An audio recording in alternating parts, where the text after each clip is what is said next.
சிவாலயங்களில் ஒன்றான நெல்லை மாவட்டம் அருள்மிகு நெல்லையப்பர் அருள் தரும் காந்திமதி அம்பாள் திருக்கோவில் மிக பழமை வாய்ந்தது.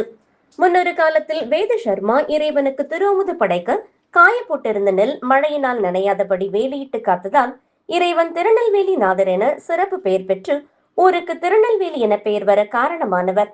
திக்கெல்லாம் புகழரும் திருநெல்வேலி என்று திருஞான சம்பந்தரால் பாடப்பெற்று பெருமையுடையதும் பஞ்ச சபைகளில் தாமிர சபை இங்கு அமைந்திருப்பதும் என பற்பல சிறப்புகள் நிறைந்தது. 48 நாட்கள் நடைபெறும் இந்த ஆணி பெருந்திருவிழா கடந்த ஜூன் மாதம் ஊர்காவல் தெய்வமான பிட்டாபுரத்தி அம்மன் கொடியேற்றத்துடன் தொடங்கி தொடர்ந்து விநாயகர் திருவிழா, மூவர் திருவிழா, சந்திரசேகரர் பவானி அம்பாள் திருவிழா என சிறப்பாக நடைபெற்று வருகிறது. இந்த ஆண்டிற்கான ஆணி பெருந்தேர் திருவிழா கொடியேற்றம் இன்று காலை நடைபெற்றது. இதற்காக நேற்று மாலையில் கொடிப்பட்டம் ரத வீதிகளில் சுற்றி வர ஆணி பெருந்திருவிழாவின் பூர்வாங்க பூஜைகள் நடைபெற்று திருக்கோவில் பெரிய கொடிமரம், பஞ்சமூர்த்திகள் உள்ளிட்ட ஆணி பெருந்திருவிழாவில் எழுந்தருளும் பிற மூர்த்திகள் ஆகியோருக்கு காப்பு கட்டுதலுடன் கூடிய சிறப்பு பூஜைகள் நடைபெற்றன. திருவிழாவின் தொடக்கமாக இன்று அதிகாலை 3 மணிக்கு திருக்கோவில் நடை திறக்கப்பட்டு விஸ்வரூபம் காலை சந்தி பூஜைகள் நடைபெற்றது. கொடிமரம் அருகில் அசர தேவர் மற்றும் கலசங்களுக்கும் மகா மண்டபத்தில் அமைக்கப்பட்டுள்ள யாகசாலையில் ஹோமங்களுடன் பூஜைகள் நடைபெற்றது. சுவாமி அம்பாள் ஆலய பிரதான கொடிமரத்திற்கு அருகில் எழுந்துள்ள கொடிப்பட்டத்திற்கு பூஜைகள் நடைபெற்றது. காலை 6:30 மணிக்கு மேல் 7:48க்குள் மிதுன லக்கணத்தில் திருக்கொடியேற்றம் சிறப்பாக நடைபெற்றது. தொடர்ந்து கொடிமரத்திற்கு 16 வகை பொருட்களால் அபிஷேகங்கள் நடைபெற்றதும் பட்டு வஸ்திரம், மலர் மாலைகளால் அலங்காரம் செய்விக்கப்பட்டது. வேத விற்பனர்கள் 4 வேதம் கூற, ஓதுவா மூர்த்திகள் பஞ்ச புராணம் பாட, கொடிமரத்திற்கு நட்சத்திர ஆரத்தி, கோபுர ஆரத்தி, சோடச உபச்சாரணைகள் நடைபெற்றது. இதில் ஆயிரக்கணக்கான பக்தர்கள் கலந்து கொண்டனர். 10 நாட்கள் நடைபெறும் இத்திருவிழாவில் தினமும் சுவாமி அம்பாள் காலை மாலை ஆகிய 2 வேளைகளிலும் பல்வேறு வாகனங்களில் எழுந்தருளி பக்தர்களுக்கு காட்சி கொடுத்து ரத வீதிகளில் வீதி உலா நடைபெறும். கோவில் கலையரங்கத்தில் தினமும் மாலை சமய சொற்பொழிவு, கர்நாடக இன்னிசை, ஆன்மீக கருத்தரங்கம், பக்தி இன்னிசை கச்சேரி, புராண நாடகம் என பல்வேறு கலை நிகழ்ச்சிகள் நடைபெறும். சிகர நிகழ்ச்சியான ஆசியாவிலேயே அதிக எடை கொண்டு பெரிய தேரான சுவாமி நெல்லையப்பர் தேர் உட்பட 5 தேர் ஓடும் திரு தேரோட்டம் வரும் 28ஆம் தேதி நடைபெறுகிறது. விழா ஏற்பாடுகளை கோவில் நிர்வாகத்தினர், அரங்காவல் குழுவினர் சிறப்பாக செய்திருந்தனர்.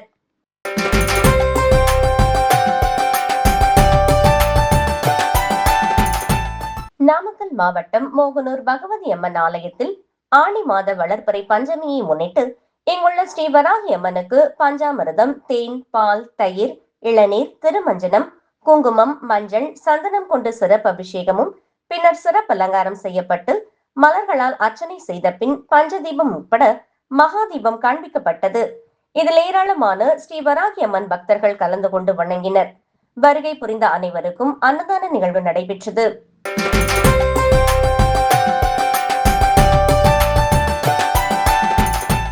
நாமக்கல் மாவட்டம் பரமத்தி வேலூர் வட்டம் போத்தனூர் சக்தி விநாயகர் ஆலயத்தில் உள்ள சிவகாம சுந்தரி உடனாகிய நடராஜ பெருமான், விநாயகர், முருகர், திருஞான சம்பந்தர், சுந்தரர், மாணிக்க வாசகர், திருநாவுக்கரசர் ஆகிய மும்மூர்த்தங்களை எழுந்தருள செய்து மாணிக்க வாசகர் குரு பூஜை விழா ஆணி மாத மக நட்சத்திரம் அன்று சிறப்பாக நடைபெற்றது.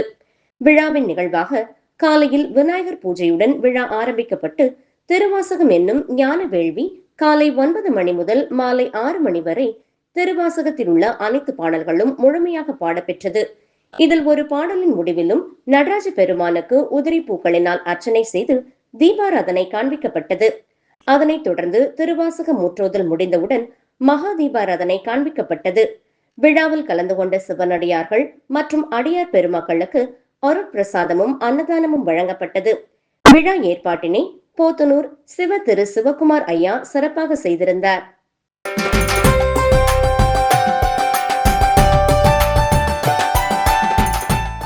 காஞ்சிபுரம் மாவட்டம் பாலாஜாபாத் அடுத்த பழைய சிவரம் பகுதியில் அமைந்துள்ள ஸ்ரீ லட்சுமி நரசிம்ம பெருமாள் திருக்கோவில் பிரம்ம உற்சவத்தினை முன்னிட்டு நேற்று மாலை ஸ்ரீ லட்சுமி நரசிம்ம பெருமாள் 3ஆம் நாள் உற்சவத்தினை முன்னிட்டு ஹனுமந்த வாகனத்தில் பெருமாள் எழுந்தருளி வீதி உலா வந்து பக்தர்களுக்கு காட்சியளித்தார்.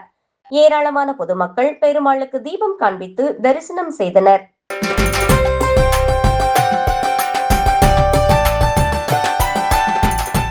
திருப்பூர் மாவட்டம் பெருமாநல்லூர் பகுதியில் கொண்டத்து காளியம்மன் திருக்கோவில் உள்ளது.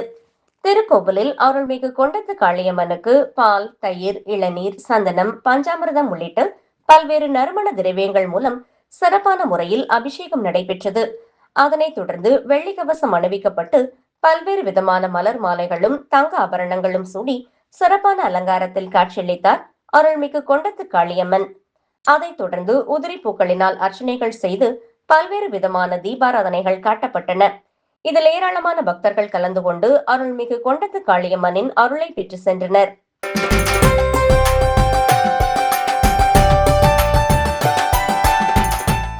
ஈரோடு மாவட்டம் பவானியில் காக்கும் தெய்வமாக பூக்கடை வீதியில் அருள்மிகு செல்லாண்டி அம்மன் திருக்கோவில் உள்ளது.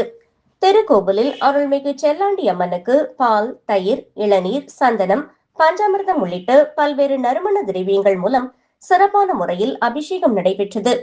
அதைத் தொடர்ந்து பல்வேறு விதமான மலர் மாலைகளும் தங்க ஆபரணங்களும் சூடி சிறப்பு அலங்காரத்தில் காட்சியளித்த அருள்மிகு செல்லாண்டி அம்மனுக்கு வெள்ளி கவசம் அணிவிக்கப்பட்டு பல்வேறு விதமான மலர் மாலைகளும் தங்க ஆபரணங்களும் சூடி சிறப்பான அலங்காரத்தில் அர்ச்சனைகள் செய்து பல்வேறு வகையான தீபாராதனைகள் காட்டப்பட்டன. இதில் ஏராளமான பக்தர்கள் கலந்து கொண்டு அருள்மிகு செல்லாண்டி அம்மனின் அருளை பெற்று சென்றனர்.